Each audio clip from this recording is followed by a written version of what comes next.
Hi everyone, welcome back to my channel. आज हम सॉल्व करने वाले हैं NTA UGC NET paper first की 1 दिसंबर 2019 में जो पेपर आया हुआ है उसको सॉल्व करने वाले हैं। यहाँ पे 25 क्वेश्चन को हम सॉल्व करेंगे, बाकी के 25 क्वेश्चन को हम कल सॉल्व करेंगे। आपको ऐसे ही क्वेश्चन पेपर डेली चाहिए तो आप मेरे चैनल को लाइक एंड सब्सक्राइब कर सकते हैं। क्लासरूम पहला क्वेश्चन है, classroom interaction are influenced largely by. Classroom interaction कक्षा की बातचीत काफ़ी हद तक किससे प्रभावित होती है? ऑप्शन देख लेते हैं। यहाँ पे मैंने पहले ही ऑप्शन आंसर दे रखा है, लेकिन आप लोग पहले अपने खुद से सारे ऑप्शन पढ़ेंगे और इसके बाद इसके आंसर को आप देखेंगे। मे भी इसका आंसर गलत भी हो सकता है, लेकिन आपको अपने ऊपर कॉन्फिडेंट होनी चाहिए कि आप कितना, क्योंकि एग्जाम सर पे आप कितना सही कर पा रहे हैं और कितना आपको कितने और पढ़ने की ज़रूरत है। हम प्रीवियस ईयर क्वेश्चन पेपर इसीलिए सॉल्व करते हैं ताकि हम अपने आप को जस्टिफाई कर सकें।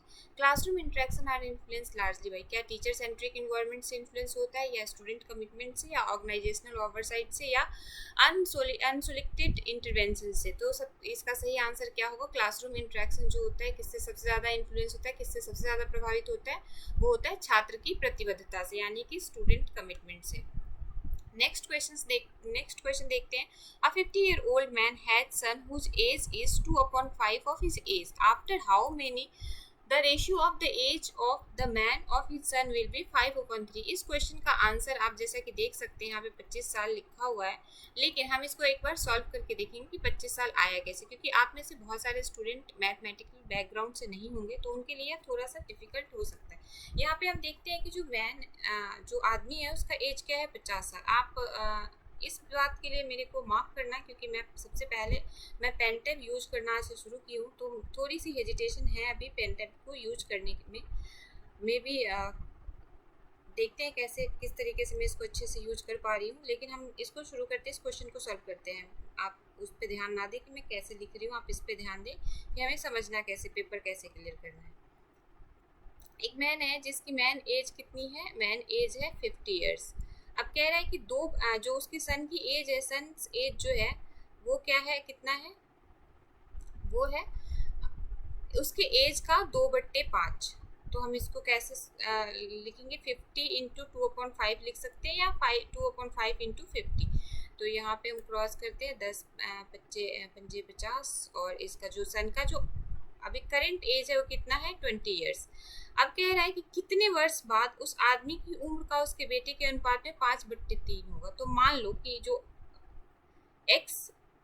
x या y वर्ष बाद जो उस बच्चे की एज होगी अपने पापा की एज से 5/3 रह जाएगा। मान लो कि x वर्ष बाद, तो हम इसको ऐड करेंगे। 50 plus x upon 20 plus x equal to कितना हो जाएगा? एज 5/3 रह जाएगा। यहाँ पे आपको पता है कि हम क्रॉस मल्टीप्लाई करते हैं। क्रॉस मल्टीप्लाई करेंगे तो क्या आएगा? 150 plus 3x equal to 100 plus 5x। 2x equal to 50, आप प्लस माइनस करके देख लेना। x equal to 25। आंसर क्या आएगा? 25, यानी 25 वर्ष बाद जो बच्चे की उम्र होगी अपने पापा की उम्र से 5/3 हो जाएगी। आई होप कि आप लोगों को ये क्वेश्चन समझ में आया होगा। अब हम अपना नेक्स्ट क्वेश्चन देखते हैं। नेक्स्ट क्वेश्चन क्या कह रहा है? In this hospital some nurse don't wear white dress, some doctor have private practice, and medicine prescribed are of high cost, therefore treatment is in this hospital of a poor quality. What fallacy does this argument make? इस अस्पताल में कुछ नर्सें सफ़ेद पोशाक नहीं पहनती है, कुछ डॉक्टरों की निजी प्रैक्टिस होती है, और निर्धारित दवाएं उच्च लागत की होती है, इसलिए इस अस्पताल में आज इलाज जो है खराब गुणवत्ता का है। यह तर्क क्या झूठ बोलता है? यह तर्क कैसा है? जब हम फैलेसी पढ़ेंगे, जब हम टाइप ऑफ फैलेसी पढ़ेंगे, तो उसमें देखेंगे फैलेसी ऑफ कॉम्पोजिशन क्या होता है, फैलेसी ऑफ स्लिपरी स्लोप क्या होता है, फैलेसी ऑफ एक्सीडेंट क्या होता है, फैलेसी ऑफ डिवीजन क्या होता है। अभी हम इसके आंसर पे ध्यान देते हैं। इसका आंसर है fallacy of slippery slope. Slippery slope में बेतुकी यानी बेसिर पैर की बातें होती है, जिसमें कि किसी एक दूसरे से कोई अब आप यहाँ पे देख सकते हो कि उस अस्पताल में नर्स सफ़ेद पोशाक नहीं पहनती है, डॉक्टरों की अपनी निजी प्रैक्टिस होती है, इसीलिए उस इलाज में, उस अस्पताल में जो है उसकी इलाज खराब गुणवत्ता का है। ऐसा तो कुछ नहीं होना चाहिए। ये जो है इसका सही आंसर क्या होगा? स्लिपरी स्लोप यानी कि फिसलन ढलान। नेक्स्ट हम देखते हैं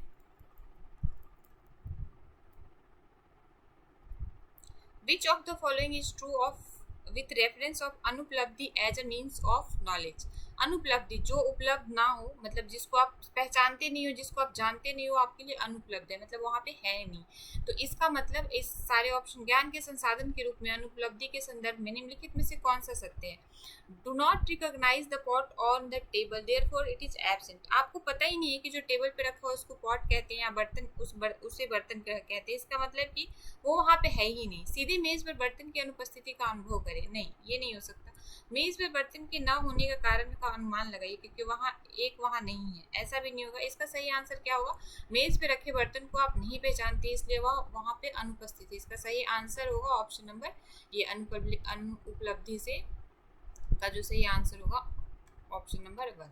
नेक्स्ट क्वेश्चन देखते हैं। नेक्स्ट क्वेश्चन है identify the term x is the following series. अब यहाँ पे हम देखते हैं ये क्वेश्चन मिसिंग है, क्योंकि यहाँ पे श्रृंखला जो सीरीज है वहाँ पे यहाँ पे नहीं दे रखा है, तो इसको हम सॉल्व भी नहीं कर सकते, हमें नहीं पता वो सीरीज क्या है। तो इसको प्लीज़ आप एनटीए की वेबसाइट पे जाके इस क्वेश्चन को देख सकते हैं, और आंसर मैंने यहाँ पे दे रखा है। आंसर जहाँ से मैंने लिया होगा आंसर सही है, तभी यहाँ पे answer. Which of the following is the characteristic feature of N argument. Argument की क्या एक विशेषता क्या? आर्गुमेंट की विशेषता या तो वैध होगी या अमान्य होगी। इधर इट इज वैलिड और इनवैलिड। इसके आगे पीछे कुछ हमें याद करने की जरूरत नहीं है। आर्गुमेंट की जो एक सही ऑप्शन होगा वो क्या है? Option number first, it is इधर वैलिड और इनवैलिड। यह या तो वैध है या अवैध है।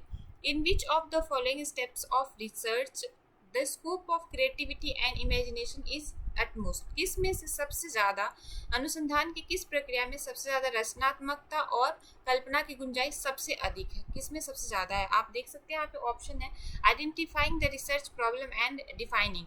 नहीं, अब जब हम रिसर्च की प्रॉब्लम को फाइंड करेंगे उसमें क्या क्रिएटिविटी हम यूज कर सकते हैं? Figuring out the related studies and the technique used by the other researcher. Other researcher ने जो टेक्निक यूज किया उसमें हम अपनी क्रिएटिविटी क्या डाल सकते हैं? वो तो पहले से ही वहाँ पे यूज कर। हाँ, आइडेंटिफाइंग वेरिएबल्स एंड हाइपोथेसिस को और वेरिएबल्स को आइडेंटिफाई करना, हम उसमें अपने मतलब उसको सोच सकते हैं, अपने तरीके से कल्पना कर सकते हैं। ये जो है सबसे ज़्यादा कल्पनात्मकता और रचनात्मकता से भरा हुआ है। तो इसका सही आंसर क्या होगा? Option number 3, identify variables and hypothesising. Correct option क्या है? Option number 3। नेक्स्ट देखते हैं। अ कॉलेज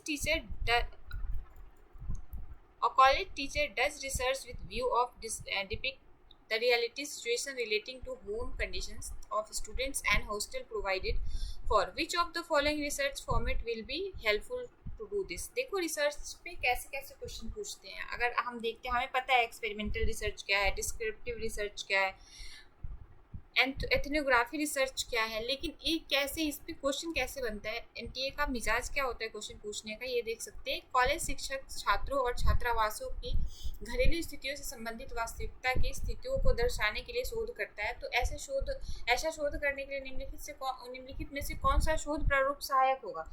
प्रायोगिक होगा? नहीं। एक्सपेरिमेंटल क्यों करेगा? वो वर्णनात्मक होगा? नहीं। वो डिस्क्रिप्टिव भी नहीं। प्रतिभागी के अवलोकन यानी कि वो ऑब्जर्वेशन पे बेस्ड होगा। इसका सही आंसर क्या होगा? ऑप्शन नंबर 3, क्योंकि वो एक ग्रुप ऑफ पीपल के ऊपर वो प्रयोग कर रहा है, यानी उनको ऑब्जर्व कर रहा है। तो इसका सही आंसर क्या होगा? ऑप्शन नंबर 3, प्रतिभागी अवलोकन पर आधारित अनुसंधान। Which of the following is an example of maximum performance test? आपको पता है कि सबसे ज़्यादा परफॉर्मेंस, सबसे अच्छी टेस्ट जो एक्यूरेट होती है वो कौन सी टेस्ट होती है? Aptitude test. तो इसका सही आंसर बिना ऑप्शन पर है, बिना देरी किए हम सही आंसर पे टिक लगाते हैं। एप्टीट्यूड यानी अभिक्षमता परीक्षण। नेक्स्ट क्वेश्चन है the length of the side of square 5 into 5 centimeter is increased by 1%. By what percentage the area of the square increase? अब यहाँ पे हम देखते हैं इस क्वेश्चन का आंसर दे रखा है 2%, लेकिन हम इसको सॉल्व करके एक बार देखेंगे कि ये सॉल्व कैसे होता है। मतलब इसको कितने बच्चे सॉल्व कर सकते हैं? सबसे पहले तो आप खुद से इसको ट्राई कर लीजिए कि हाँ ये सॉल्व हो सकता है, आप लोगों से नहीं हो सकता। फिर हम इसको देखते हैं ओरिजिनल एरिया क्या है। मे भी फिर वही मैं आप यहाँ पे आप लोगों से क्षमा मांगूंगी कि मेरे को पेन यूज करने में थोड़ी सी दिक्कत अभी आ रही है। इट्स ओके, जल्दी सीख जाऊंगी इसको भी करना। जहाँ यहाँ पे जो पहले एरिया दे रखी है यहाँ पे 5 × 5, मतलब एरिया ऑफ स्क्वायर पहले अगर हम देखते हैं 5 × 5 सेंटीमीटर, तो क्या कितना हो जाएगा 25 सेंटीमीटर। ठीक है, एरिया ऑफ स्क्वायर क्या हो जाएगा 25 centimetre. Area of square 25 centimetre, ये ओल्ड है।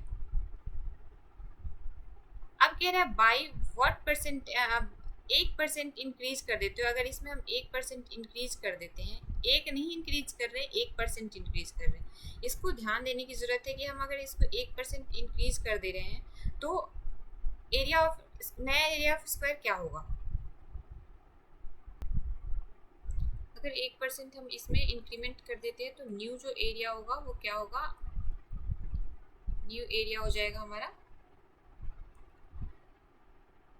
न्यू लेंथ पहले हम देख लेते क्या हो जाएगा, 1.01 मल्टीप्लाई बाई 5 इक्वल टू 5.05।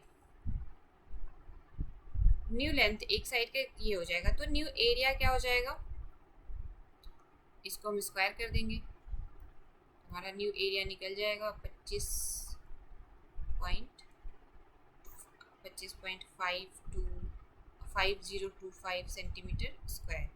ये न्यू एरिया ऑफ स्क्वायर हो जाएगा 1% के इंक्रीमेंट के बाद।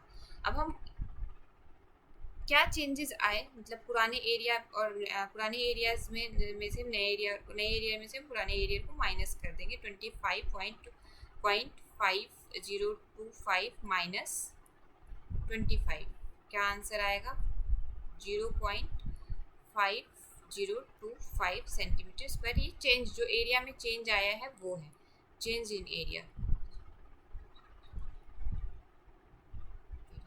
अब हम देखते हैं कि इसमें परसेंटेज क्या है, परसेंटेज चेंज क्या है। अभी तो ये चेंज इन एरिया ऐसे आया, पर परसेंटेज चेंज क्या आया, यहाँ पे परसेंटेज में क्वेश्चन पूछे हुए हैं, तो इसका परसेंटेज चेंज क्या है, चेंज इन एरिया और ओरिजिनल एरिया। तो इसको हम change in area upon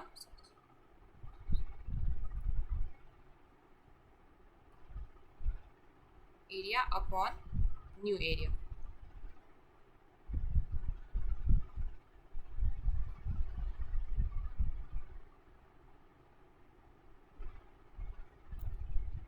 sorry, original area, new area नहीं होगा, ओरिजिनल एरिया होगा, ओरिजिनल एरिया। तो क्या था चेंज एरिया में क्या है 0.5025 अपॉन 25।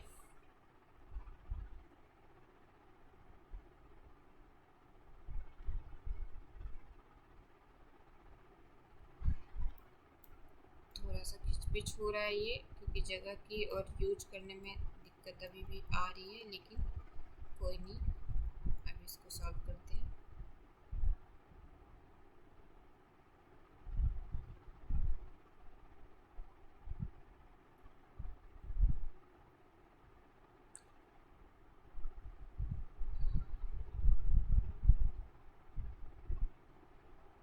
सॉरी, थोड़ी सी मुश्किल आ रही है। नीचे हम 25 मल्टीप्लाई बाई 100, ठीक है, हम यहाँ से 4 मल्टीप्लाई करेंगे, क्या आ जाएगा नया जो आएगा, अगर आप मल्टीप्लाई करके देखोगे तो 2.01% आ रहा है, 2.01%। तो यहाँ पे पॉइंट में नहीं दे रखा आंसर, तो एक्यूरेट जो आसपास ऑलमोस्ट जो आसपास जाएगा वो क्या होगा 2%। सही आंसर क्या होगा ऑप्शन नंबर 2। आई होप कि आप लोगों को ये क्वेश्चन बना के मैंने हेल्प करी, थोड़ी बहुत आपको समझ आया होगा। नेक्स्ट देखते हैं, consider the following statement and choose the right option. यहाँ पे कुछ ऑप्शन देख रखे हैं, इसको एक बार आप पढ़ें और इसको सही आंसर दें। Middle term should be distribute in at least one premises, ठीक है, middle term should be present in the conclusion, both premises can be particular और इन और valid argument, both premises can be negative in a valid argument. निम्नलिखित कथनों पर विचार करें और सही विकल्प का चयन करें। मध्य अवधि को कम से कम परिसर में वितरित किया जा सकता है। मध्य पद निष्कर्ष में उपस्थित हो सकता है। दोनों परिसर एक वैध तर्क में विशेष रूप से हो सकते हैं, एक वैध तर्क में दोनों परिसर नकारात्मक हो सकते नहीं। एक वैध तर्क में दोनों परिसर नकारात्मक नहीं हो सकते, मध्य पद निष्कर्ष में उपस्थित नहीं हो सकते, मध्य अवधि को कम से कम परिसर में वितरित किया जा सकता नहीं। इसका सही आंसर क्या होगा? ऑप्शन नंबर सी, एक। सिर्फ ए जो है इसका सही ऑप्शन क्या होगा? Option number A, middle term should be distributed at least one premises. जो मिडिल टर्म है ये एक प्रेमिसेस में डिस्ट्रीब्यूटेड होगा। इसका सही आंसर क्या होगा? ऑप्शन नंबर ए, यानी कि only A is the correct answer.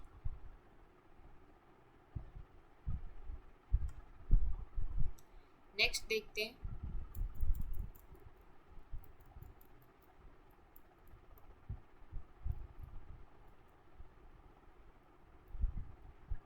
When a large number of students with different performance level are there in a class for uniform imparting of educative interactions, a teacher should opt a communication with each। जब कक्षा में प्रदर्शन स्तरों वाले विभिन्न प्रदर्शन स्तरों वाले बड़ी संख्या में छात्र होते हैं, शिक्षाप्रद अंतःक्रियाओं को सामान्य रूप से प्रदान करने के लिए एक शिक्षक को संचार का कौन सा विकल्प चुनना चाहिए? ऊपर से नीचे की ओर रैखिक नहीं, यहाँ पे टॉप डाउन और लीनियर हो ही नहीं सकता है। टॉप डाउन क्या मतलब? सिर्फ शिक्षक बोलेगा उसके बाद स्टूडेंट चुनेंगे, ऐसा नहीं। लीनियर भी नहीं होगा। क्या इंडिविजुअल सेंट्रिक होगा? बिल्कुल नहीं, क्योंकि आप एक कक्षा में अलग अलग वर्सेटाइल स्टूडेंट को आप लीड कर रहे हो। तो एक टेक्नोलॉजी इनेबल होना चाहिए, सेल्फ प्रोजेक्टेड होना चाहिए। बिल्कुल नहीं। इसका सही सीधा सा आंसर दिख रहा है हमें कि टेक्नोलॉजी बेस्ड होना चाहिए। ऑप्शन नंबर 2 इसका सही आंसर है। हमें दाएं बाएं देखने की जरूरत नहीं है, हम सीधे ऑप्शन पे टिक लगाते हैं। यूजीसी नेट पेपर में हमें एक्यूरेसी यानी टाइम की मैनेजमेंट का भी बहुत ध्यान रखने की ज़रूरत होता है, क्योंकि हमारे पास 60 मिनट में 50 क्वेश्चंस को सॉल्व करना है, जिसमें डीआई भी है। मतलब जिस 10 यूनिट से 10 क्वेश्चन को सॉल्व करना है, जिसमें सबसे ज़्यादा टाइम कंज्यूमिंग हमारा डीआई सेक्शन लेता है। और कॉम्प्रीहेंशन वाला अब चूँकि एग्ज़ाम जो है कंप्यूटर बेस्ड हो चुका है, तो इसमें हम पहले एक को फ्लैप करते हैं, पढ़ते हैं, फिर दूसरे को आंसर देते हैं, तो ये टाइम कंज्यूमिंग हो जाता है। नेक्स्ट क्वेश्चन देखते हैं। In case the population of research is heterogeneous in nature, which of the following sampling technique will ensure optimise representativeness of sample unit. यदि अनुसंधान की जनसंख्या प्रकृति में विषम है, तो निम्नलिखित में से कौन सी नमूना तकनीक नमूना इकाइयों की इष्टतम प्रतिनिधि सुनिश्चित करेगी? तो स्ट्रेटिफाई रैंडम सैम्पलिंग है। जो रैंडम सैम्पलिंग की टाइप ऑफ जब पढ़ोगे तो आपको जो विषम संख्या होती है, जो हेट्रोजीनियस नंबर ऑफ पॉपुलेशंस होती है, उसमें स्ट्रेटिफाई रैंडम सैम्पलिंग को किया जाता है। सही आंसर इसका कौन सा ऑप्शन जाता है? Option number 2 is the correct answer. Next देखते हैं। आज हम 25 क्वेश्चन करेंगे। डेली अगर हम 25 क्वेश्चन भी करते हैं तो एग्जाम तक हम बहुत सारे क्वेश्चन को सॉल्व कर चुके होंगे। Give below are two statement, one is labelled as assertion and second is labelled as a reason. पहले असर्शन पढ़ते। Classroom communication is pre decided by social and institutional demand. क्या क्लासरूम की जो communications होती है पहले से डिसाइड होती है? मुझे तो नहीं लगता ये सत्य है या असत्य। हम पहले नीचे देखेंगे तब सोचेंगे। Positive educative action should guide learners to acquire knowledge of social significance in light of the above two statement. Choose the correct option।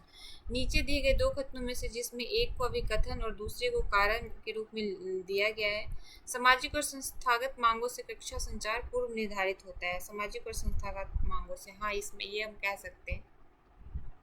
सकारात्मक शिक्षाप्रद क्रियाओं को शिक्षार्थियों को सामाजिक महत्व का ज्ञान प्रदान करने के लिए मार्गदर्शन करना चाहिए। उपरोक्त दोनों कथनों में अवलोक में सही विकल्प अवलोक करके सही विकल्प का चयन कीजिए। तो क्या ए और आर दोनों सत्य है?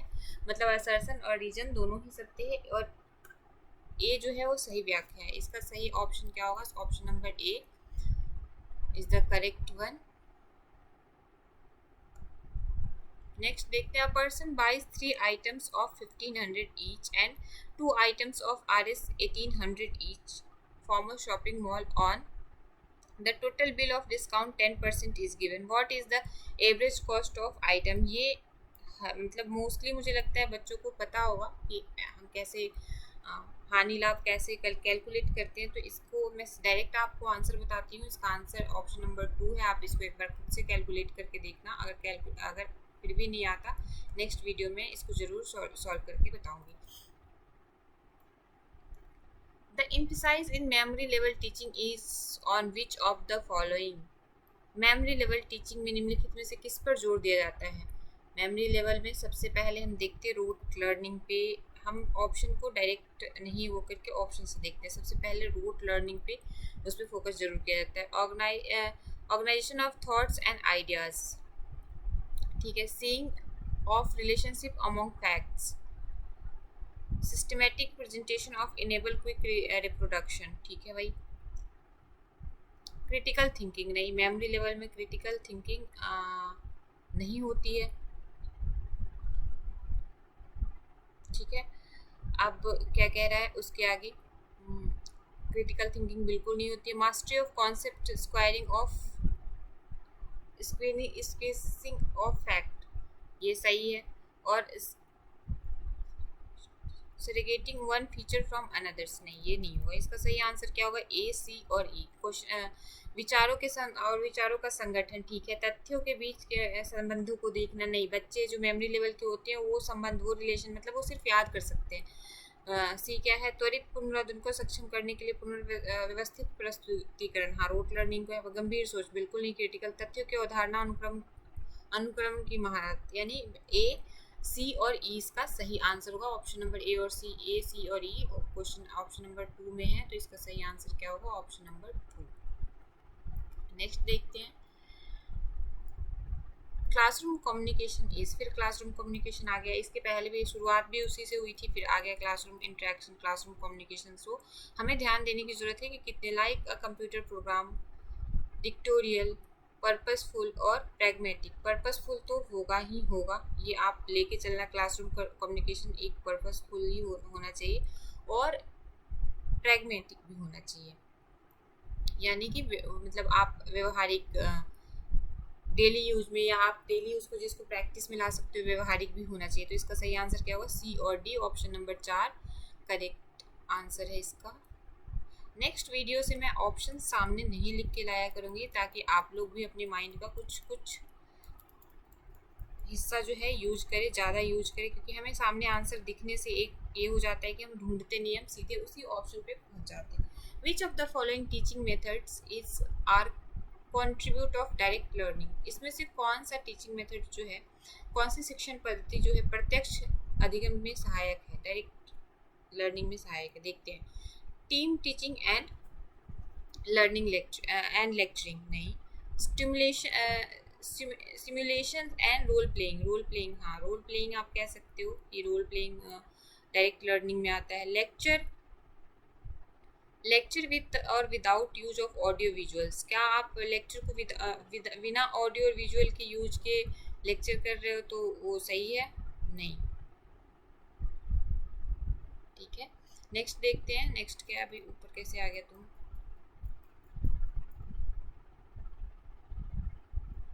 Participant in workshop and assignment, बिल्कुल। पार्टिसिपेंट को आप वर्कशॉप, जो पार्टिसिपेंट है उनको वर्कशॉप में कुछ असाइनमेंट्स, कुछ काम दो, तो उसमें डायरेक्ट वो इन्वॉल्व होते हैं।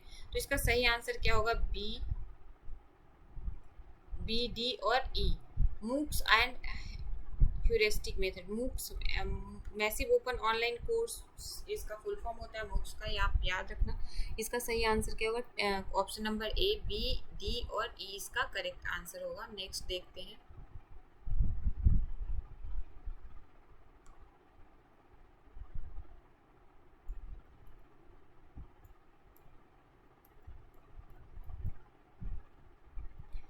Which of the following statistical technique will appropriate for data analysis when the observations are available in the form of frequencies? Parametric test, ठीक है। गैर पैरामेट्रिक यू परीक्षण, यू टेस्ट, या गैर parametric parametric chi square test या parametric सहसंबंधन परीक्षण, इसका डायरेक्ट आंसर है, क्योंकि इसमें हमें समझने के लिए कुछ भी नहीं है। हमें या तो इसको करके देखने के बाद समझ में आएगा या याद करने से पढ़ने से। गैर पैरामेट्रिक काइक स्क्वायर टेस्ट आता है इसका आंसर से। नेक्स्ट देखते हैं, the most characteristic features of an adolescent learner which determine his or her social and moral development is the। एक किशोर शिक्षार्थी की सबसे विशिष्ट विशेषता में जो उनके सामाजिक और नैतिक विकास को निर्धारित करती है वह है माता पिता से दूर रहने की प्रवृत्ति नहीं, मूल्यों और मानकों का अनुकरण करने के लिए पूजा करने वाले नायक की चिंता, पड़ोस में साथियों के साथ घुलना मिलना, पहचान संकट। क्या कह रहा है, the most characteristic feature of an adolescent learner which determine his or her social and moral development is concern of heroes worship of the emulating values and standard. ये इसका सही आंसर होगा। हिंदी में थोड़ी सी इसको, क्योंकि हम गूगल से डायरेक्ट ट्रांसलेट करते हैं तो गूगल ट्रांसलेशन में इसको थोड़ी सी मिसप्रिंट कर दिया हुआ है, तो आप इंग्लिश वाला ऑप्शन देख के इसको सही टिक लगा सकते हैं। If it rains then the drought will end. अगर बारिश हुई तो सूखा खत्म हो जाएगा। The drought has ended therefore it's rain. सूखा खत्म हो गया इसलिए बारिश हुई। Which kind of fallacy does it commit. अब यह कौन सी तरीके की भ्रांति है। तो इंडक्टिव क्या होता है, डिडक्टिव। इंडक्टिव का मीनिंग क्या होता है, डिडक्टिव का मीनिंग क्या होता है पता है। बारिश हुई, पहले एग्जाम्पल से ये बताया हुआ है, एग्जाम्पल दे के बताया हुआ है। और ये अगर बारिश हुई तो सूखा खत्म हो जाएगा, सूखा खत्म हो गया इसीलिए बारिश हुई है। यह किस तरीके की भ्रांति है, डिडक्टिव फैलेसी है। कौन सी फैलेसी है, डिडक्टिव। इसका सही आंसर क्या होगा, option number A is the correct one. Next देख लेते हैं, the smallest integer greater than one which simultaneously a square and cube of a certain. सबसे छोटा integer greater than one which कौन सा है, जो कि स्क्वायर भी और क्यूब भी है। तो इसका सही आंसर क्या होगा, इसका सही आंसर ऑप्शन नंबर 4 होगा। आप देख सकते हो इसको कैसे ऑप्शन नंबर 4 होगा, ये भी मैं आपको बताती हूँ। 64 इसका सही आंसर होगा। क्यों, क्योंकि 64 जो है 8 का स्क्वायर करोगे तो क्या आएगा, 8 का स्क्वायर करके देख लेना क्या आता है। 8 का स्क्वायर अगर आप करते हो तो क्या आता है, 8 का स्क्वायर करते हो तो 64 आता है। और अगर 4 का क्यूब करते हो तो क्या आता है, तो भी 64 ही आता है। तो इसका सही आंसर क्या होगा, वो एक से बड़ा सबसे छोटा पूर्णांक जो एक साथ वर्ग और क्यूब घन दोनों है, कौन सा है, तो ये है आपका ऑप्शन नंबर 4। नेक्स्ट देखते हैं। आई होप कि आप लोग ये समझ गए होंगे, इस क्वेश्चन में कुछ भी नहीं था। नेक्स्ट देखते हैं, ये थोड़ा सा, below are given two sets of which set one is specific of the behavior modification technique while set 2 indicate their exemplification match the two sets। Positive reinforcement, negative reinforcement, punishment और existence, इन सबको एक साथ हम पहले मिलाते हैं, उसके बाद देखते हैं इसका सही आंसर ऑप्शन में कौन कौन सा है। पॉजिटिव रीइंफोर्समेंट क्या होता है, पॉजिटिव रीइंफोर्समेंट क्या होता है, विड्रॉल ऑफ प्रेजेंट स्टिमुलस और एप्लीकेशन ऑफ एन एवर्सिव स्टिमुलस और स्टॉप द बिहेवियर, नहीं। पेनफुल, ये भी नहीं होगा। The behaviour increase in frequency after the presentation of a stimulus, ये पॉजिटिव रीइंफोर्समेंट होगा। इसको अगर हम मिलाते हैं तो इसको एक को 4 से हम पहले यहाँ पे, या तो आप पेन पेपर पे आप ये कर लेना, 1 का 4 होगा। दूसरा देखते हैं नेगेटिव रीइंफोर्समेंट क्या होता है। नेगेटिव रीइंफोर्समेंट यानी कि जो ये पेनफुल, ऑप्शन नंबर ए जो 1 है, लेकिन ये पेनफुल और पेनफुल नेगेटिव में अगर जा रहे हो तो एब्रेसिव हो सकता है, एब्रेसिव या पेनफुल स्टिमुलस। तो ये बी का जो 2 ऑप्शन नंबर 2 होगा, यहाँ पे एक मिसप्रिंट है, कोई बात नहीं। पनिशमेंट में अगर आप जाते हो तो क्या होगा, पनिशमेंट में the behaviour increase in the frequency after the removal of this, नहीं, ये नेगेटिव रीइंफोर्समेंट का ऑप्शन नंबर 3 सही होगा। बाय मिस्टेक ऑप्शन नंबर 2 पे चला गया, इसका सही आंसर क्या होगा, ऑप्शन नंबर 3। यूजीसी नेट जो है अपना क्वेश्चन कुछ हद तक इसी वजह से डिफ़िकल्ट बना देता है क्योंकि ऑप्शन वाला दे देता है जो कि टाइम टेकन है। इसका सही आंसर क्या होगा, option number 3। Punishment painful observation, punishment का सीधे चलते हैं ऑप्शन नंबर 2 के तरफ। अब जो बच गया extinction withdrawal of the regent stimulus. अब देखते हैं इसका सही आंसर के ए का हमने 4 लिया, नेगेटिव रीइंफोर्समेंट का हमने 3 लिया, पनिशमेंट का 2 और एक्सटेंशन ए कौन से ऑप्शन में है? ए का 4, ऑप्शन नंबर 3। देखते हैं सही है, हाँ बिल्कुल सही है। तो इसका सही आंसर क्या होगा? Option number 3 is the correct, option number 3 is the correct one. Next question देखते हैं। Swapping of encoder decoder roles in communications happen due to. संचार के एनकोडर डिकोडर भूमिकाओं की अदला बदली किसके कारण होती है? कॉग्निटिव डिस्ट्रिप्शंस या सेमेंटिक नॉइज, फीडबैक एनालिसिस या वीक चैनलाइजेशंस। तो जो encoder decoder swapping of encoder decoder roles in communications होता है, ये प्रतिक्रिया विश्लेषण होता है, फीडबैक एनालिसिस के बेस पे होता है। सही आंसर क्या होगा? Option number 3 is the correct one. Next देखते हैं, नेक्स्ट एंड लास्ट वन आज का क्वेश्चन है। होप कि आप लोगों को ये पसंद आ रहा होगा। The research scholar while finally reporting the research result in the form of thesis knowledge the support of his or her supervisor in the preface which this will be related to। एक शोधार्थी शोध के परिणामों को thesis के रूप में report करते समय प्रस्तावना में अपने पर्यवेक्षक के समर्थन को स्वीकार करता है। इससे क्या माना जाता है? Share formality, needed formality, superfluous act या पार्ट ऑफ एथिक। आप अगर रिसर्च एथिक्स पर होगे तो आपको पता चल जाएगा कि हम किसी के काम को उल्लेख करते हैं तो हमारी एथिक्स दिखती है, पार्ट ऑफ एथिकली। ये क्या होता है? इसका सही आंसर क्या होगा? ऑप्शन नंबर 4 नैतिक रूप से हिस्सा।